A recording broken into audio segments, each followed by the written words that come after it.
I was sitting in my attorney's office staring at the document in front of me. The irony was so thick I could barely breathe. After 3 years of marriage, Jessica and I were getting divorced. But that terrible prenuptial agreement her wealthy parents forced me to sign.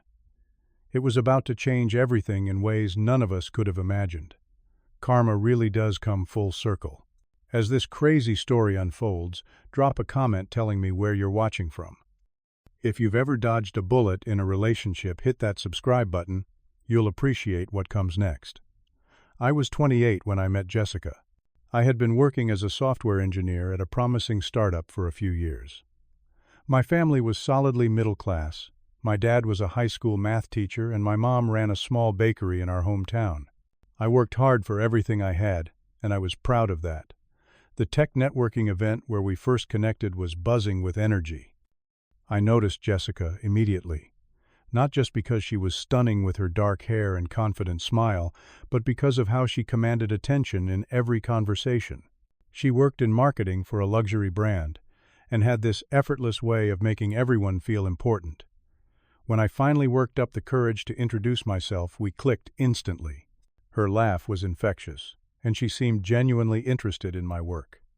By the end of the night, I had her number and a date planned for the following weekend. I took her to Antonio's, the nicest restaurant I could afford on my budget. It was nowhere near the Michelin-starred places she was used to, but she seemed to appreciate the intimate atmosphere and excellent pasta. Our conversation flowed naturally from work to family to our dreams for the future. By the time dessert arrived, I knew there was something special between us. The first few months of dating Jessica were like living in a dream. She was passionate, intelligent, and seemed to find joy in everything. We spent weekends exploring hidden hiking trails, trying new restaurants, and staying up late talking about everything and nothing. But I started noticing little things. Jessica never looked at price tags. She would casually suggest weekend getaways to places that would cost me a month's salary. When I gently brought up budgeting, she would smile and say, "Louis, you worry too much about money." Her credit card was never declined, and she always had the latest phone designer bags and luxury skincare products. I also began to notice how much importance Jessica placed on status. She would introduce me to her friends with a subtle emphasis on my engineering role at that hot new tech company.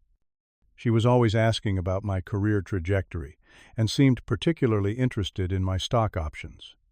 At the time, I chalked it up to her being ambitious and forward-thinking. Despite these minor concerns, I was falling deeply in love with Jessica. The way she looked at me made me feel like the most important person in the world. I told myself that our different approaches to money were just something we would work through together. After 6 months of dating, Jessica invited me to meet her parents at their estate in the suburbs. I knew her family was wealthy, but nothing prepared me for the sprawling mansion with its manicured gardens and indoor pool. Their home looked like something out of a magazine, with art pieces that probably cost more than my annual salary decorating the walls. Robert Anderson, Jessica's father, was tall and imposing with silver hair and piercing eyes that seemed to evaluate everything in terms of monetary value. He was the chairman of Anderson Investments, a firm that managed billions in assets. He shook my hand firmly while giving me a once-over that made me feel like I was being appraised. "So, Louis," he said as we sat in his study, surrounded by leather-bound books, "Jessica tells me you work in software. What exactly is your compensation package like? Any significant equity in the company?" Before I could stumble through an answer, Catherine Anderson, Jessica's mother, entered with a tray of drinks. She was elegantly dressed with the same dark hair as Jessica, though hers was perfectly colored and styled. As the head of a prominent charity foundation, she had perfected the art of appearing warm while maintaining distance. "Robert, stop interrogating the poor boy," she said with a smile that didn't quite reach her eyes. "Louis, Jessica tells us you grew up in Ohio. How quaint." Throughout dinner, I felt like I was being interviewed rather than getting to know my girlfriend's parents. Robert asked pointed questions about my family's background, my student loans, and my 5-year career plan. Catherine made subtle comments about Jessica's ex-boyfriend, the son of a banking executive who was doing so well now with his hedge fund. When Jessica excused herself to take a phone call, Robert leaned forward and said bluntly, "I hope you understand that our daughter is accustomed to a certain lifestyle. A lifestyle that requires substantial financial resources to maintain." Catherine patted my hand condescendingly. "What Robert means is that we want Jessica to be taken care of properly, the way she deserves." I left that dinner feeling inadequate and judged. When I expressed my concerns to Jessica on the drive home, she laughed it off. "They just want to make sure I am happy. They will warm up to you, I promise. They are actually really generous once they accept you into the family." Despite my reservations about her parents, my relationship with Jessica continued to deepen. We had been dating for just over a year when I decided to propose. I had saved for months to buy a ring that, while modest by her family's standards, represented a significant investment for me. I reserved a table at Antonio's, where we had our first date, and arranged for the staff to help with my plan. When the dessert arrived with the ring perched on top, Jessica's eyes widened in surprise. "Jessica Anderson, this past year with you has been the best of my life. You challenge me, inspire me, and make me happier than I ever thought possible. Will you marry me?" Her eyes filled with tears as she nodded enthusiastically. "Yes, of course, yes." She threw her arms around me as the other diners applauded. Before we had even finished our champagne toast, Jessica was calling her parents. I could hear Robert's deep voice on the other end of the line, his response measured rather than excited. When she hung up, her smile was slightly dimmed. "Dad wants to meet with you tomorrow, just to talk man to man. It is nothing to worry about, just a formality, really." She squeezed my hand reassuringly. "All the men in our family go through this before they marry in." I agreed, trying to ignore the knot forming in my stomach. I wanted to focus on our engagement, not another uncomfortable meeting with Robert Anderson. The next day, I arrived at Robert's downtown office building, a gleaming skyscraper with his company name prominently displayed. His assistant, a stern-looking woman who barely acknowledged me, led me into a conference room where Robert was waiting alongside another man in an expensive suit. "Louis, this is Harold Matthews, our family attorney," Robert said without getting up. "Have a seat." Harold was a thin man with cold eyes who did not offer to shake my hand. He placed a thick document on the table between us. "Jessica's mother and I have built a substantial legacy." Robert began, his tone businesslike. "Before you marry our daughter, we need to ensure that our family assets are protected. This is standard procedure for people in our position." Harold slid the document toward me. "This is a prenuptial agreement that Mr. Bry Anderson has asked me to prepare. It is quite straightforward." As I began to read, I realized straightforward was a massive understatement. The agreement stated that I would have no claim to any assets Jessica brought into the marriage or acquired during our marriage through her family. In the event of divorce, I would receive nothing regardless of the length of our marriage or circumstances. I would even be required to return any gifts valued over $1,000 that her family had given us. "This seems very one-sided," I said, trying to keep my voice level. Robert leaned back in his chair. "Louis, surely you understand that my daughter will inherit substantial wealth. This agreement simply ensures that you are marrying her for the right reasons." The implication was clear. They thought I was after their money. I felt a wave of anger and humiliation wash over me. I wanted to walk out to tell Robert exactly what I thought of his insulting assumption. But Jessica's hopeful face flashed in my mind. "I will need time to review this with my own attorney," I managed to say. Robert nodded curtly. "Of course. But we will need this resolved before any wedding planning can begin." That evening I met my best friend Alex at our usual bar. Alex had been my roommate in college and was now a project manager at a construction firm. I trusted his practical advice. "They actually made you go to their lawyer's office." "Man, that is cold," Alex said after I explained the situation. "What are you going to do? I do not know. I love Jessica, but this feels like they are expecting our marriage to fail before it even starts." Alex took a sip of his beer. "You need your own lawyer, someone who will look out for your interests. This is not just about money, Louis. It is about respect." The next day I contacted Sarah Jenkins, a family law attorney recommended by a colleague. She was younger than I expected, with a straightforward manner that put me at ease. "This is one of the most one-sided prenuptial agreements I have seen," she said after reviewing the document. "Essentially, you walk away with nothing but your own personal property and earnings in the event of divorce, while Jessica retains everything, including any appreciation of joint assets you might contribute to." "So I should not sign it?" I asked. "I did not say that.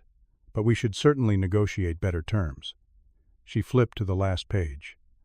"There is one unusual clause here, though. In the event that the Anderson family faces bankruptcy and financial ruin, you would be entitled to seek compensatory damages from Jessica equal to the value of assets she controls." "That seems random." Sarah shrugged. "It is likely just boilerplate language to create the appearance of mutuality. The Andersons are worth millions. The likelihood of them facing financial ruin is practically non-existent. But it does give us something to point to when arguing this agreement has consideration on both sides." Over the next 2 weeks, Sarah attempted to negotiate more favorable terms, but the Andersons would not budge. Harold Matthews coldly informed us that the terms were non-negotiable. I was torn. I loved Jessica deeply, but signing this agreement felt like swallowing my pride. When I expressed my concerns to Jessica, she seemed genuinely confused. "It is just a piece of paper, Louis. It does not mean anything about how we feel about each other. My parents make everyone sign these. It is just what wealthy families do to protect themselves. It feels like your family does not trust me, like they think I am after your money." Jessica placed her hand on mine. "I know you are not, and that is what matters. Once we are married, they will see what I see in you." After much internal struggle, I signed the agreement. I told myself I was doing it for Jessica, that our love was more important than my pride. But a part of me felt diminished by the whole experience. Our wedding was exactly the kind of lavish affair the Andersons expected. 200 guests at an exclusive resort, a 5-course dinner, and a band that had recently played at a presidential inauguration. I recognized perhaps 30 people in attendance. The rest were business associates and social connections of the Andersons. Throughout the ceremony and reception, I tried to focus on Jessica, on our future together, on the fact that, despite Robert and Catherine's obvious disdain, Jessica had chosen me. As we danced our first dance as husband and wife, I whispered in her ear, "It is just you and me now." She smiled and kissed me, but over her shoulder I caught Robert watching us with an appraising expression. I pushed the thought away and held my wife closer. The first 2 years of our marriage were relatively happy. We moved into a luxury condo that Jessica's parents helped us buy with the deed in Jessica's name only per the prenuptial agreement. I was promoted to senior engineer at my company, and my salary increased substantially, though it was still a fraction of the Anderson family wealth. Jessica continued her marketing career, though she often took extended leaves for vacations or social events. Her spending habits remained unchanged: designer clothes, expensive jewelry, regular spa weekends with her friends. While I was careful with my own spending, saving for our future, Jessica lived very much in the moment. Our first significant arguments were about finances. I wanted us to save for a house that we would own together, something that would be ours, not just hers. Jessica could not understand why this mattered to me. "We already have a beautiful home," she would say, gesturing around our condo, "and my family can always help us upgrade when we need more space." "That is not the point," I tried to explain. "I want us to build something together. Something that is not just yours or your family's, but ours." She would sigh and agree to be more mindful of her spending, but nothing ever changed. The subject of starting a family also became contentious. I was ready to have children, but Jessica always had reasons to wait, her career travel plans not feeling ready. Around our second anniversary, I began noticing subtle changes in the Anderson family dynamics. Twice Jessica abruptly ended phone calls when I entered the room. Robert, who usually sent perfunctory birthday and Christmas gifts, had not been in touch for months. At a charity gala hosted by Catherine, I overheard snippets of conversation about Anderson Investments taking on riskier clients. When I asked Jessica about it later that night, She became uncharacteristically defensive. My father knows what he is doing. He has been in finance for 30 years. A few weeks later, Jessica received a call from her father during dinner. She took it in the bedroom, but I could hear her raised voice through the door. "That is not possible. How could you let this happen?" "No, I cannot just ask him for that kind of money." When she emerged, her face was pale, but she insisted everything was fine when I asked what was wrong. Just some issues with a client. Nothing serious, but I knew something was wrong. A quick search online revealed that Anderson Investments had been named in several articles questioning their investment strategies. There were rumors of regulatory investigations and unusual cash movements. I tried again to talk to Jessica. "If your family is having problems, maybe I can help. We are a team. Remember, there are no problems," she snapped. "And even if there were no offense, Louis, but what could you possibly do? Your entire net worth is a rounding error in my father's world."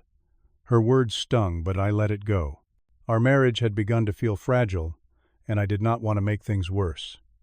3 months later, the truth became impossible to hide. The Wall Street Journal published a front-page story about Anderson Investments facing a liquidity crisis. Apparently, Robert had made a series of disastrous investments in speculative technology ventures and had been using new client money to cover older losses, a classic Ponzi scheme structure, though the article carefully avoided using that exact term. That same day, Jessica received a tearful call from her mother. I only heard Jessica's side of the conversation. "Sell the art. What about the house in Aspen? They cannot just freeze everything." "No, Mom. I do not have that kind of cash lying around." When she hung up, Jessica looked shell-shocked. "The SEC has frozen all of my parents' assets pending investigation. They cannot even access their checking accounts." "I am so sorry," I said, genuinely concerned, despite my complicated feelings about her parents. "What can I do to help?" "Unless you suddenly have $5 million to post as bond." "Nothing," she replied bitterly. The following week, Catherine showed up at our door unannounced. She looked disheveled, her normally perfect appearance showing signs of strain. Her designer outfit was the same one she had worn at a dinner 3 weeks earlier, something the old Catherine would never have done. "Jessica, darling, we need to talk privately," she said, barely acknowledging my presence. They spoke in hushed tones in our guest room for over an hour. When they emerged, Catherine left without saying goodbye to me. Jessica poured herself a large glass of wine.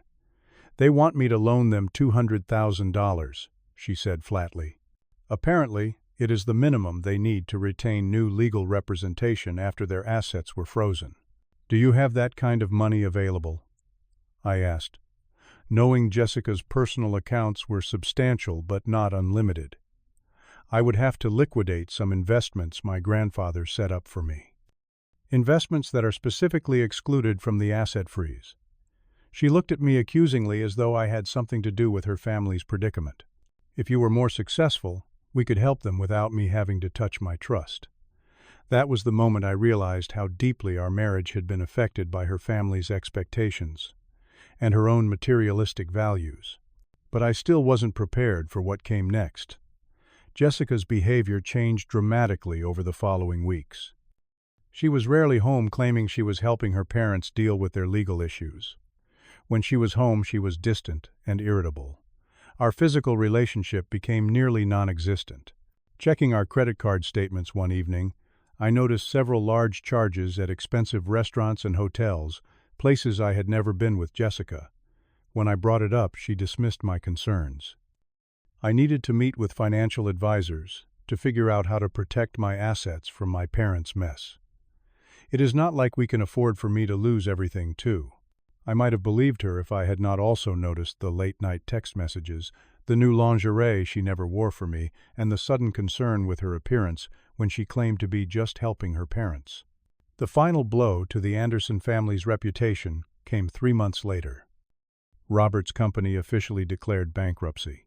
Federal prosecutors announced charges against him for wire fraud, securities fraud, and operating a Ponzi scheme that had cost investors over $100 million.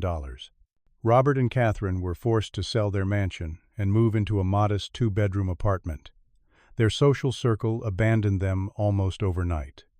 Former friends and associates gave scathing interviews to the press about how they had always suspected something was off about the Andersons' wealth.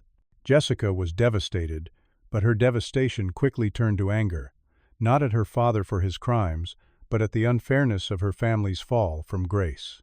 How could he be so stupid, she railed one night, after too much wine. A lifetime of wealth and status gone because he could not admit when his investments were failing. Robert called me directly the following week, something he had never done before. "Louis, I know we have had our differences," he began, his once commanding voice, now hesitant. "But Jessica will not take my calls anymore. We need help. The legal bills are mounting, and we have nothing left." The irony was almost too much to bear. The man who had once made me feel inferior for not being wealthy enough for his daughter was now asking me for money. "I might be able to help with some of the basic living expenses," I said, "but there is a condition." "Anything," Robert said quickly. "I want an apology for the way you treated me from the beginning, for assuming I was only interested in Jessica's money, for the prenup that made me feel worthless." There was a long pause. "I was wrong about you," he finally said. "I judged you unfairly. And now that I have nothing, I can see how little money actually matters compared to having people who stand by you. I am sorry, Louis. I arranged to send them enough money for groceries and utilities, but my mind was elsewhere." The night before, while Jessica was showering, a text message had appeared on her phone from someone named Michael. "Can't wait to see you tomorrow. Same hotel, same time." My suspicions now fully aroused, I did something I never thought I would do. I hired a private investigator to follow my wife. It felt like a violation of trust, but I reasoned that Jessica had already broken that trust many times over. 3 days later, the investigator delivered a folder containing dozens of photos. Jessica entering an upscale hotel. Jessica kissing a tall, well-dressed man in the elevator. The two of them entering a room together. The man, the investigator informed me, was Michael Whitman, a successful venture capitalist who had not been affected by the Anderson scandal. The pain was almost physical, a crushing weight on my chest that made it hard to breathe. But as the initial shock subsided, a strange calm took its place. I had been preparing for this moment since I signed that prenuptial agreement, even if I had not realized it. The next morning I called Sarah Jenkins, the attorney, who had advised me on the prenuptial agreement 3 years earlier. Her assistant put me through immediately when I mentioned my name. "Louis, I was actually thinking about you recently when I saw the news about your father-in-law. How are you holding up?" "Not great," I admitted. "Jessica is having an affair. I have evidence, and I want to file for divorce." There was a pause on the line. "I am sorry to hear that. But before we discuss divorce proceedings, I have to ask, do you remember that unusual clause in your prenuptial agreement? The one about what happens if the Anderson family faces financial ruin?" "Vaguely," I said. "Something about me being able to seek damages." "Not just damages," Sarah said, and I could hear her typing in the background. "According to the clause, if the Anderson family faces bankruptcy or financial collapse, you are entitled to seek compensatory damages from Jessica equal to the value of assets under her control." "What does that mean exactly?" "It means that while normally the prenup would protect all of Jessica's assets, this specific circumstance triggers an exception. The irony is remarkable. The very document they created to protect their wealth from you now exposes Jessica's remaining assets because of her father's financial crimes. And the affair. Does that affect anything?" "It certainly does not hurt our position. Infidelity can influence how judges interpret agreements, especially when there are unusual clauses involved. I think we have a very strong case here, Louis." Sarah laid out a detailed legal strategy. "We would file for divorce citing irreconcilable differences and Jessica's infidelity. We would present the prenuptial agreement with special emphasis on the financial ruin clause. We would demonstrate that Jessica still controlled significant assets through trusts and accounts set up in her name alone, assets that should now be subject to division under the exceptional circumstances clause." Armed with this plan, I confronted Jessica that evening. I chose to do it at home rather than in a public place, wanting to preserve at least some dignity in this painful situation. "I know about Michael," I said, simply sliding the folder of photos across the kitchen counter. Jessica's face went through a rapid series of expressions: surprise, anger, calculation, and finally a sort of resigned defensiveness. "You had me followed. That is pathetic, Louis. What is pathetic is cheating on your husband when your family is falling apart." "When exactly did it start?" She shrugged, suddenly dropping all pretense. 6 months ago. Not that it matters. Michael understands the kind of lifestyle I deserve. He can provide for me in ways you never could." "The lifestyle you deserve," I repeated. "That is what this has always been about for you. Is not it, two-way, not love or partnership? Just money and status. Do not be naive.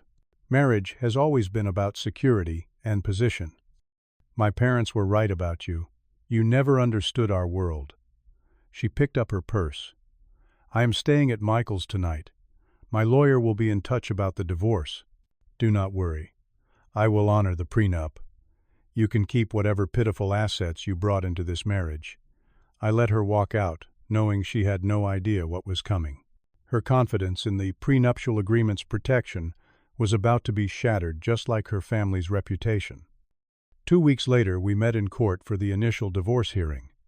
Jessica arrived with her new attorney, Benjamin Crawford, a shark-like divorce lawyer known for representing wealthy clients. Her parents sat behind her, both looking much older than they had just months before. Robert could not meet my eyes. Jessica and Benjamin were clearly confident. I could see it in their relaxed postures, the whispered jokes between them. They thought this would be a formality, a quick dissolution of marriage, with Jessica keeping everything of value. Sarah presented our case methodically. She entered the evidence of Jessica's affair, explaining that while New York is a no-fault divorce state, the infidelity was relevant to considerations of equity. Then she turned to the prenuptial agreement. "Your Honor, we acknowledge the validity of the prenuptial agreement signed by both parties. However, we would like to direct the court's attention to Section 7, Paragraph 3, which contains an exception clause." Benjamin leaned forward, suddenly alert. I could see him flipping through his copy of the agreement with growing concern. Sarah continued. "This clause clearly states that in the event of the Anderson family experiencing financial collapse or bankruptcy, Mr. Pearson would be entitled to seek compensatory damages from Mrs. Pearson equal to the value of assets under her control." The judge, a no-nonsense woman in her 60s, studied the document. "Mr. Scratter." "Crawford, would you like to respond to this interpretation of the agreement?" Benjamin was whispering frantically with Jessica, whose face had drained of color. Robert and Catherine looked stricken. "Your Honor," Benjamin finally said, "this clause was clearly intended as a hypothetical balancing provision. It was never meant to be invoked." "Intent is not my concern, Counselor," the judge replied. "The language is quite clear. Given the very public bankruptcy of Anderson Investments and the federal charges against Mr. Paxton Anderson, it appears this clause is now relevant." Jessica turned to glare at her father, who seemed to shrink in his seat. The architect of the prenuptial agreement that was supposed to protect his daughter's wealth had inadvertently created the tool for her financial undoing. After hearing arguments from both sides, the judge ruled that the exception clause was indeed triggered by the Anderson bankruptcy. Furthermore, the evidence of Jessica's affair weakened her position regarding any claims of equitable distribution outside the prenuptial framework. As we exited the courtroom, I saw Michael Whitman waiting in the hallway. He caught Jessica's eye, then looked away when she approached him. I overheard his cold response to her. "I think we should take a break. Call me when this legal situation is resolved." Just like that, the man who understood the lifestyle she deserved disappeared when that lifestyle was threatened. I felt a moment of pity for Jessica despite everything. 2 days later, Sarah called with news from Benjamin. They want to settle. Jessica is terrified of losing everything. What are they offering?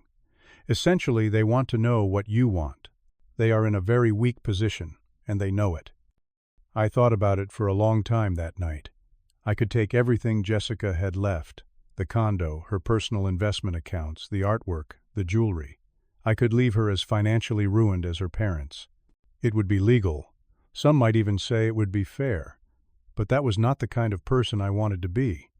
I called Sarah the next morning. I want a fair settlement. Jessica keeps enough to start over. Her personal items, a reasonable amount of money. The rest goes to a fund to help repay the people her father defrauded. Are you sure about this? Sarah asked. Legally, you could claim much more. I am sure. I do not want their money. I never did. The final settlement was reached within a week. Jessica kept her personal belongings and enough money to live comfortably, though not luxuriously. The bulk of her remaining assets went into a restitution fund for victims of Robert's fraud. Before the paperwork was finalized, I requested a private meeting with Robert and Catherine. We met at a small coffee shop, a far cry from the upscale environments they once frequented. Why are you doing this? Catherine asked her. Once perfect makeup. Now, minimal her designer clothes replaced by off-the-rack alternatives. You could take everything Jessica has left. Because I am not the person you thought I was, I replied simply, I never wanted your money. I just wanted your respect and for you to respect your daughter's choice. Robert looked down at his coffee cup. We were blinded by our own importance. We thought our wealth made us better than everyone else. And now that it is gone, we have learned how little it actually matters. The people who truly care about you will stand by you without a prenup, I said. That is the lesson here. As I walked away from that coffee shop, I felt a weight lift from my shoulders. The divorce was finalized a month later. I moved to Seattle for a new job at a larger tech company, leaving behind the remnants of my life with Jessica and the Andersons. The healing process was not immediate. For months I struggled with trust issues and questioning my own judgment. How had I missed the signs? How had I allowed myself to be treated as less than for so long? Gradually, with the help of therapy and new friendships, I began to rebuild. I focused on my career, took up rock climbing and volunteered teaching coding to kids in underserved communities. I learned to trust my own worth rather than seeking validation from others. 2 years after the divorce, I read that Robert Anderson had been sentenced to 8 years in prison. Jessica had moved to a smaller city and started working at a marketing firm, a normal job with a normal salary. Catherine was selling real estate, starting over in her 60s. As for me, I eventually started dating again. This time I looked for someone who valued me for who I was, not what I could provide. Someone who understood that true partnership means supporting each other through all of life's changes, not just when times are good. Sometimes the prenups we sign are not just about money. They are contracts with karma. And karma always collects what is due. Have you ever been in a relationship where money or status became more important than love?